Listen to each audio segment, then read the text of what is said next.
여러분들도 집에 이 애완동물을 키우시는 분들이 계시리라고 믿는데요. 작년 2022년도 우리나라 반려견 수가 545만 마리라고 합니다. 그리고 반려묘, 그러니까 고양이죠. 고양이가 254만 마리로 이 다 합치면은 강아지와 고양이를 합치면은 1000만 마리, 1000마리 정도가 된다고 합니다.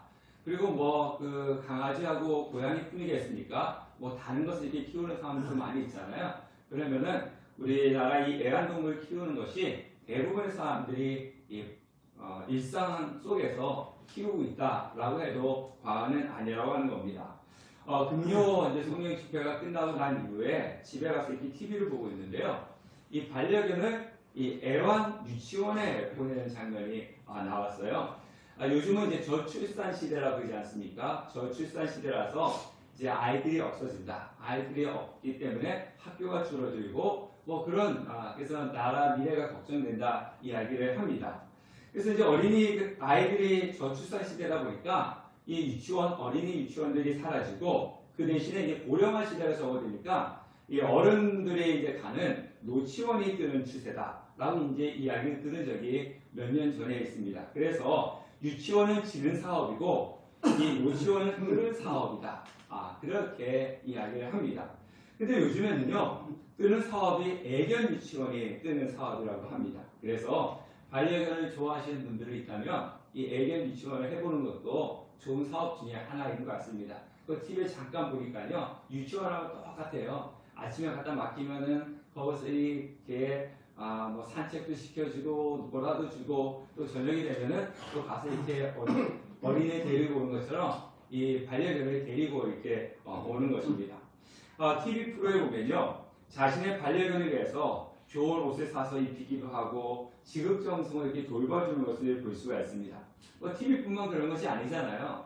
오늘 때 예배 끝나고 길거리에 간다든가 아니면 가까운 이 공원에 가면은 이 반려견을 데리고 온 사람들을 너무나 많이 볼 수가 있고 또 유모차에다가 싣고 이렇게 밀고 다니는 사람들도 우리는 흔히 볼 수가 있습니다.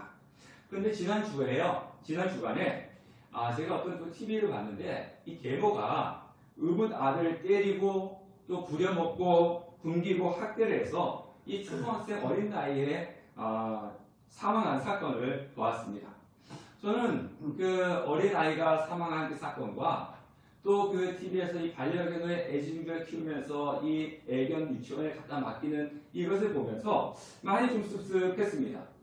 개나 고양이, 심지어 뱀도 집에서 애완동물을 키우더라고요. 이 뱀 같은 동물은 저렇게 애지중지하면서 키우는데 똑같은 사람을 어떻게 저렇게 잔인하게 학대하고 죽일 수 있을까라는 그런 생각을 좀 해보았습니다.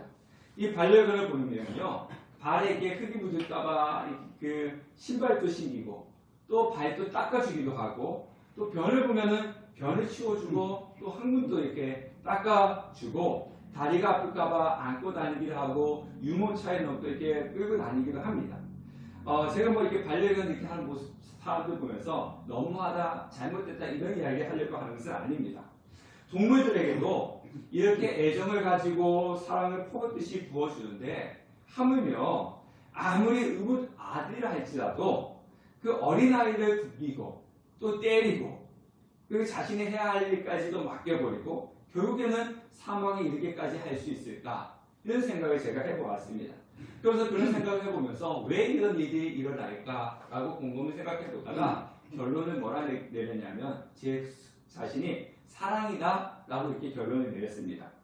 반려견을 사랑하기 때문에 자신은 굶어도 이 반려견만큼은 비싼 좋은 그 먹이를 사서 주기도 합니다. 근데 의붓 아들을 사랑하지 않기 때문에 학대를 하고 죽이는 것입니다. 근데 더 마음이 아픈 건요, 그 의붓 아들을 학대하고 죽인 사람이 예수 그리스도 믿는 성도라는 거예요.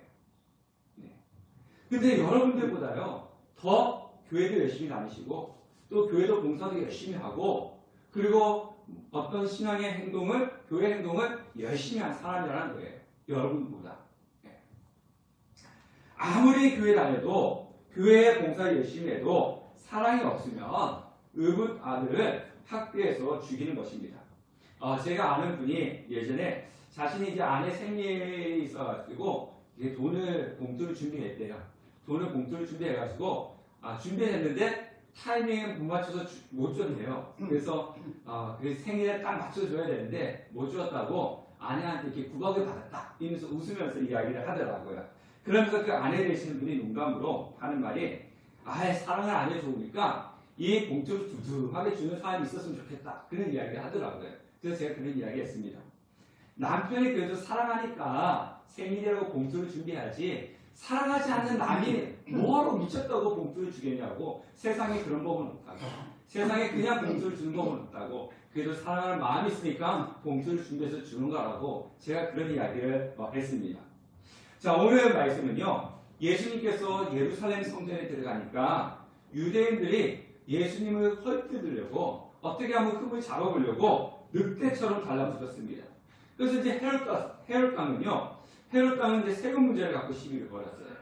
자, 이 동전을 보여주면서 이거 누구한테 바쳐야 됩니까? 이렇게 물으니까 예수님이 가이사의 것은 가이사에게, 하나님의 것은 하나님께 바치라 이렇게 대답을 해주었습니다. 또 사두개인이 부활의 문제를 가지고 와서 예수님께 찾아왔지만 그 예수님의 대답을 통해서 사두개인이 꼼짝도 하지 못했습니다. 그러니까 이 소리를 들었던 당시에 사두개인과 이 대립관계에 있던 바리새인이라고 하는 사람들이 있었는데요. 이 사람들이 또 예수님의 허점을 찾기 위해서 찾아와서 질문을 합니다. 또 오늘 그 말씀이 34절부터 36절 말씀이 있는데요. 다 같이 한번 읽어보도록 하겠습니다. 시작. 예수께서 사두개인들로 대답할 수 없게 하셨다 함을 바리새인이 듣고 모였는데 그 중에 한 율법사가 예수를 시험하여 묻되 선생님, 율법 중에서 어느 계명이 크니까? 자, 율법사가 나오는데요. 이 율법사는 율법을 해석하는 데 권위자고 전문가였습니다. 그러니까 바리새인들은 자신들 가운데서 율법에 대해서 너무 잘하고 있다고 하는 사람 중에 한 사람을 예수님께 보냈습니다. 그래서 예수님께 묻습니다. 시험에서 묻는다고 했죠. 오늘 성경에 보니까 이 예수님께 예수를 시험하여 묻되 어느 계명이 큽니까? 이렇게 묻는 거예요. 시험했다는 건 뭡니까? 예수님의 대답을 듣고 대답을 잘못하기만 하면은 그것을 이제 흠을 잡아가지고 박해라고 뭔가 이렇게 하려고 하는 거예요. 자, 이 율법사가 이런 질문을 할 때 정말 자신이 어느 계명이 큰지는 몰라서 묻는 것은 아닙니다. 예수님을 시험해서 트집잡기 위해서 질문을 한 건데 유대인들은 율법을 613개로 나누었습니다. 613개.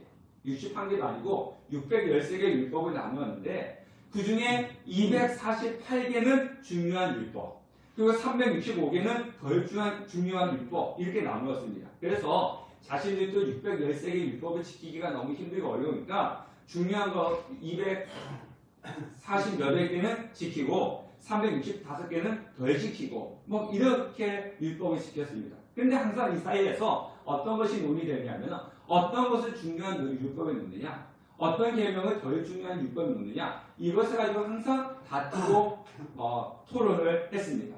이런 배경 속에서 이 율법사가 예수님께 와서 묻는 거예요. 예수님 어떤 계명이 가장 큰 계명입니까? 이렇게 묻고 있는 것입니다. 이때 예수님께서 뭐라고 대답하십니까? 다 같이 한번 읽어보겠습니다. 시작. 예수께서 이르시되 내 마음을 다하고 목숨을 다하고 뜻을 다하여 주 너의 하나님을 사랑하라 하셨으니 이것이 크고 첫째 되는 계명이요 둘째도 그와 같으니 내 이웃을 내 자신같이 사랑하라 하셨으니 이 두 계명이 온 율법과 선지자의 강령이니라. 자, 예수님의 이 답변을 보면 바리새인은 모르고 예수님을 알고 그래서 대답을 했다. 이렇게 우리가 생각을 할 수가 있는데요. 똑같은 사건이 누가복음에 나오는데 누가복음 10장 25절에 보면 조금 다릅니다. 율법사가 예수님께 나와서 이렇게 묻습니다. 선생님, 어떻게 하면 영생을 얻을 수 있습니까? 라고 이렇게 물어요. 그러니까 예수님께서 하신 말씀이 뭐냐면 그러면 율법에는 뭐라고 얘기하느냐? 너가 율법사니까 율법에는 뭐라고 이야기하느냐? 라고 예수님이 되묻습니다. 그러니까 이 질문했던 율법사가 뭐라고 대답을 하냐면요. 내 마음을 다하며 목숨을 다하며 힘을 다하며 뜻을 다하여 주 너의 하나님을 사랑하고 또한 내 이웃을 내 자신같이 사랑하라 하였나이다. 이 율법사가 이렇게 대답을 하는 거예요. 그러니까 오늘 예수님께서 하신 이 말씀 하나님을 사랑하고 이웃을 사랑하라. 이거는 예수님만 아는 것이 아니라 그 당시에 율법을 아는 사람들은 다 알고 있었다는 거죠. 가장 큰 계명이 하나님 사랑이고 이웃 사랑이라는 것을 알고 있었다는 것입니다. 자, 다 알고 있는데 가장 큰 계명이 하나님을 사랑하고 이웃을 사랑하는 것이라는 것을 다 알고 있었는데 율법사가 이야기하는 것과 예수님이 이야기하는 것은 문자적으로 똑같아요. 그런데 그 안에서 의미하는 것은 다릅니다. 지금 무슨 얘기냐면 율법사들은요, 이 바리새인들은 어떤 것을 계명을 어떻게 했냐면요, 뭔가 내가 행동을 해서 지키는 것, 그것을 갖다가 계명을 지켰다 이렇게 이야기합니다. 그러니까 결과로 나타나는 거예요. 눈으로 나타나는 거예요. 눈으로 나타나는 것을 보여주었을 때, 아, 이 사람은 이 율법을 계명을 지켰다 이렇게 이야기한다는 겁니다. 근데 예수님은 조금 다릅니다. 조금이 아니라 아주 다릅니다. 37절에 보니까 예수님께서 뭐라고 하셨냐면은 내 마음을 다하고 목숨을 다하고 뜻을 다하여 주 너의 하나님을 사랑하라 하셨으니 이렇게 이야기하죠. 자, 우리나라 이제 한글 성경은 이게 번역이 된 거잖아요. 이 성경은 히브리어와 헬라어로 이게 쓰여진 거죠. 이 신약 성경 같은 경우는 2000년 전에 쓰여진 거지 않습니까? 근데 이 원어 성경을 보면요, 이 순서가 조금 뒤바뀌었어요. 원어 성경에 보면요, 너는 주 너의 하나님을 사랑하라. 너의 온 마음으로, 너의 온 목숨으로, 너의 온 뜻으로 이겁니다.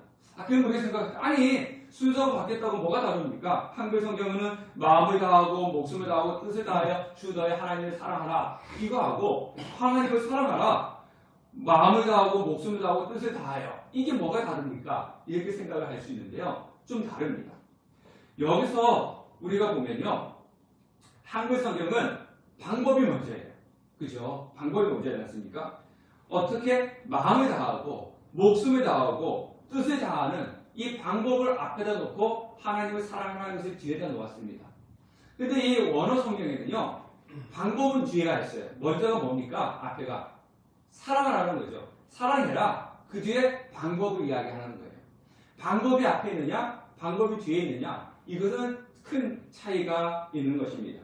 무엇을 하고 무엇을 하는 것이 하나님을 사랑하는 것이 아니고 하나님을 사랑하게 되면 자연스럽게 이것저것을 하게 되어 있다는 겁니다. 그래서 요한복음 14장 15절 말씀에는 너희가 나를 사랑하면 나의 계명을 지키리라 이렇게 말씀하고 있습니다. 계명을 지키면 너는 그 계명을 지키면 나를 사랑하는 거야. 이게 아니라 나를 사랑하게 된다면 그 계명을 자연히 지키게 되겠다. 이렇게 말씀하는 거죠. 쉽게 얘기하면 이겁니다. 오늘 여러분들 예배 나오셨잖아요. 예배 나왔으니까 또 우리가 기도를 하니까 매일같이 말씀을 들으니까 전도를 하니까 하나님을 사랑하는 거야. 이것이 아니고 하나님을 사랑하기 때문에 예배 나오고 하나님을 사랑하기 때문에 기도를 하는 거고 하나님을 사랑하기 때문에 말씀을 보는 거예요. 다르죠? 예. 그러니까 저 사람이 무엇인가 나한테 해주기 때문에 사랑이다 이게 아니라 내가 사랑을 하면은 그 행동이 저절로 나오게끔 되어 있다는 거예요. 그래서 38절과 39절에 보면 이것이 첫째는 계명이고 둘째도 그와 같으니 내 이웃을 내 자신같이 사랑하라 하셨으니 이렇게 말씀하고 있는 겁니다. 자, 39절에 그와 같다라고 하는 것은요, 동등하다는 거예요. 두 사물을 비교할 때 사용하는 단어가 그와 같다라고 하는 거죠. 그래서 성경에서는 첫 번째 계명이 뭐라고 했습니까? 마음을 다하고 목숨을 다하고 뜻을 다하여 하나님을 사랑하고 둘째는 내 이웃을 내 자신같이 사랑하는 것인데 이것이 차별이 있는 것이 아니라 어떻다는 겁니까? 앞에 거나 뒤에 거나 하나님 사랑하는 것이나 이웃 사랑하는 것이나 똑같아 이렇게 말씀을 하고 있는 겁니다. 자, 그래서 마태복음 이 유대인들은요 이 개념을 잘못 생각하고 있었어요. 마태복음 15장과 마가복음 7장에 보면 이 유대인들의 잘못을 예수님께서 이렇게 지적을 하고 있습니다.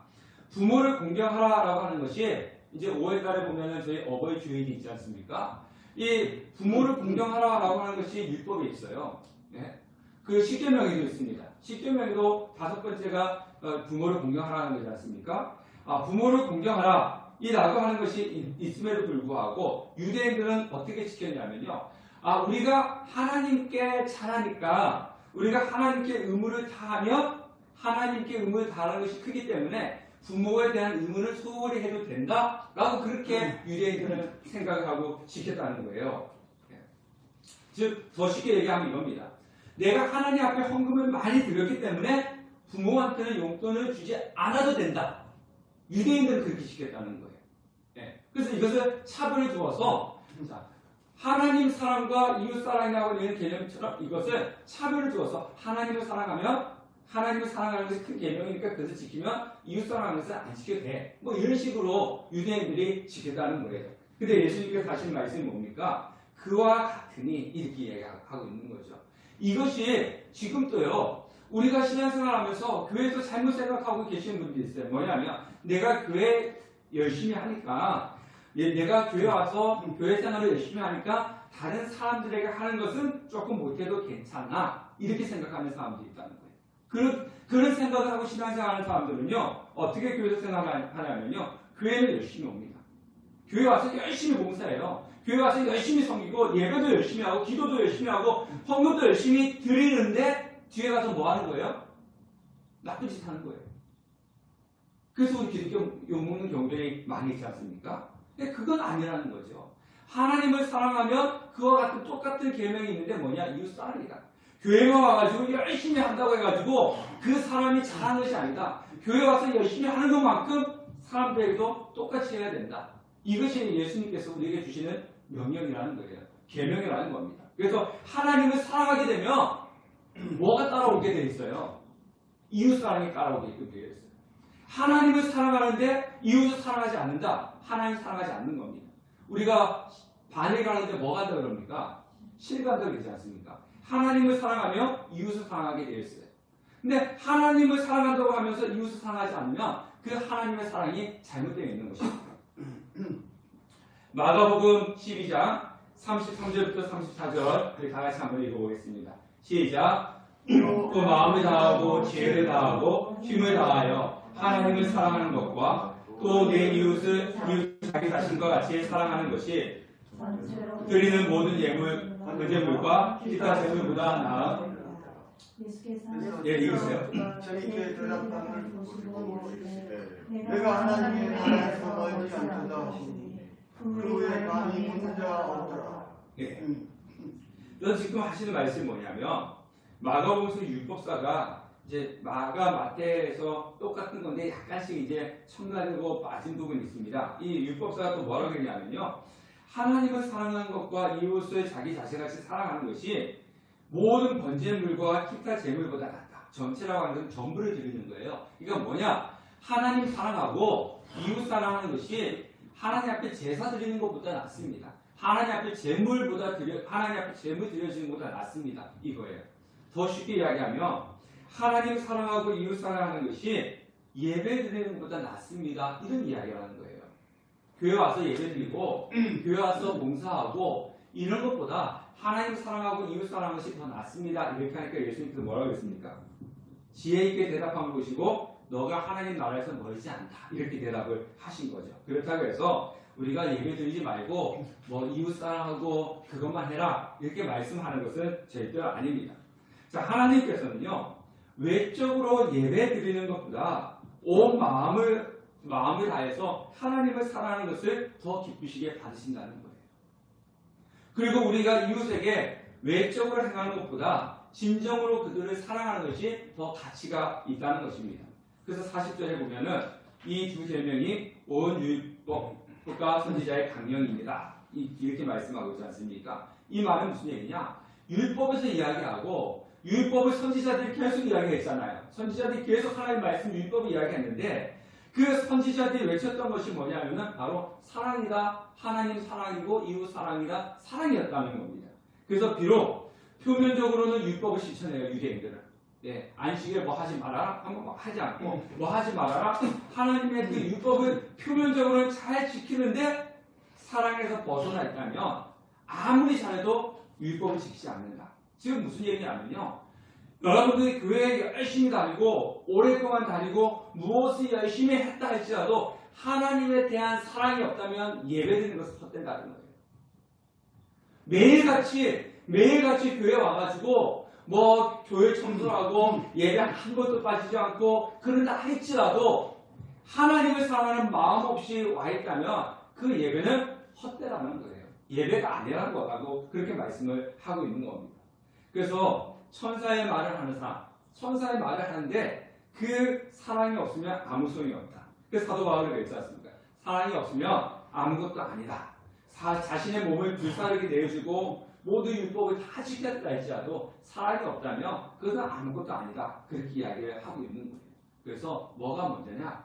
우리가 나와서 예배 드리는 거 좋습니다. 뭐 하는 거 좋은데요. 그 전에 항상 우리가 먼저 생각해야 될 것은 하나님 사랑이라는 거죠. 하나님을 사랑하게 되면 예배는 저절로 나오게끔 되어 있어요. 우리가 아까 제가 반려견 이야기했잖아요. 우리 자녀도 마찬가지지 않습니까? 내가 자녀를 사랑하면 자녀에 대한 것은 자연히 나오게끔 되어 있어요. 반려견을 사랑하니까 안고 다니고 반려견을 사랑하니까 저는 이렇게 가다가 반려견 이렇게 변을 보면은 그 옆에 지켜보고 이렇게 치워주시더라고요. 근데 그 이제 공중 도덕에서 해야 되는 건 맞는데 저는 그 못하겠더라고요. 그거 보면서 근데 왜? 저는 아직 그런 마음이 없기 때문에 그런 거예요. 사랑이 있으면 그것도 다 나올 수밖에 없는 거예요. 예전에 어떤 목사님이 오래전에 아주 오래전 결혼하기 전에 어떤 담임 목사님이 계시더라고요. 자기가 아이가 이렇게 자기 자녀 갓난아이 때 변을 봤는데 변을 찍어서 맛을 봤대요. 그런데 지금 해보신 적 계세요? 우리 집사님 우리는 자기 자녀예요. 자기 자녀. 그래서 하시는 말씀이 뭐냐면 아이가 건강할 때 변을 먹으면 구수한데 아이가 몸이 아플 때 변을 보면 되게 쓴맛이 나는데 그거 보고 제가 대단하다고 그랬어요. 그만큼 자녀에 대해 뭐가 있다는 거예요? 사랑이 있다는 거죠. 사랑이 있으니까 변도 찍어서 맛을 볼 수 있는 거예요. 그러니까 사랑을 하게 되면은 그만큼 다른 행동이 나오는데 행동을 하는데 사랑이 없다면 그것은 아무런 의미가 없다. 그렇게 말씀을 하고 있는 겁니다. 근데요, 문제는 우리에게 이런 사랑이 가능하냐? 이게 이제 문제가 된다는 겁니다. 사람의 마음과 목숨과 뜻은 전적으로 어디에 집중되어 있느냐? 나한테 집중되어 있어요. 그죠? 가장 소중한 게 누구겠습니까? 나 자신이죠. 그래서 우리의 마음과 목숨은 나한테 집중되어 있는데 근데 오늘 성경 보니까 하나님을 어떻게 사랑하라고요? 마음과 목숨과 뜻을 다해 하나님을 사랑하라. 이게 뭡니까?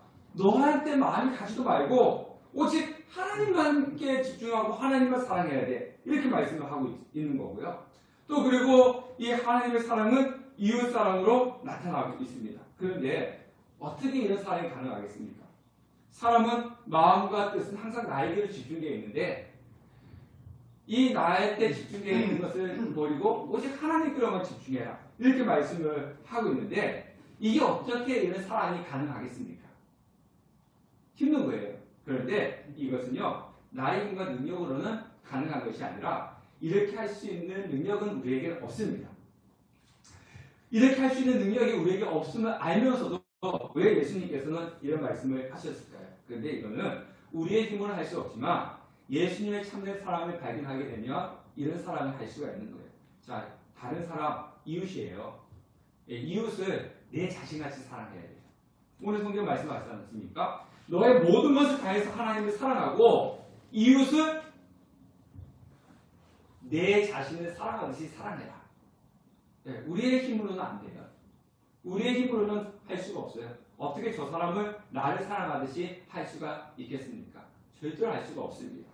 자, 그렇지만 예수님의 참된 사랑을 발견할 때 가능하다는 겁니다. 사랑은 이 땅의 최고의 사랑은 무엇입니까? 최고의 사랑을 보여주신 분이 누굽니까? 바로 예수님이십니다. 예수님이 십자가의 죽으심으로 이 땅의 최고의 사랑을 보여주셨어요. 예수님의 십자가 죽으심으로 하나님에 대한 사랑, 하나님께 대한 사랑과 그 다음에 이웃에 대한 사랑을 보여주었습니다. 다음 주일이 종료주일이라고 했습니다. 다음 주일 종료주일이고요. 그리고 그 종료주일 지나간 그 주간은 고난주간에 들어갑니다. 그리고 그 다음 주는 부활주일이죠. 이제 지금은 교회 절기로 사순절 기간이라고 이야기합니다. 사순절. 저희 교회는 이제 사순절 크게 지키지 않지만 사순절 지금 기간이에요. 예수님께서 우리를 위해서 우리 죄를 대신 지고 십자가에 못 박혀 돌아가신 날, 그날 이제 고난 주간입니다. 자, 성도가 예수님께서 나를 위해서 십자가에 못 박혀 돌아가신 그 흘리신 피의 은혜를 경험한다면, 그리고 그 은혜에 감사함이 있다면 우리는 어떤 상황 속에서도 하나님을 사랑할 수가 있는 거예요. 그죠? 하나님을 내 몸과 마음과 뜻을 다해서 하나님을 사랑하라 라고 했을 때 정말 나를 위해서 십자가에 못 박혀 돌아가신 예수님의 사랑을 경험한다면 우리는 하나님을 그렇게 사랑할 수가 있는 것입니다. 그리고 우리를 위해서 하나밖에 없는 그 가장 소중한 독생자 예수 그리스도를 십자가에 못 박혀 돌아가시게 하신 그 크신 하나님의 사랑을 우리는 느낄 수가 있는 거예요.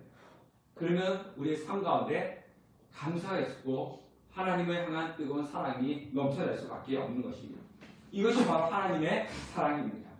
자, 이웃사랑 역시 예수님을 믿는 믿음 가운데서 드러나게 되는 것입니다. 이웃사랑은요, 다른 것이 아닙니다.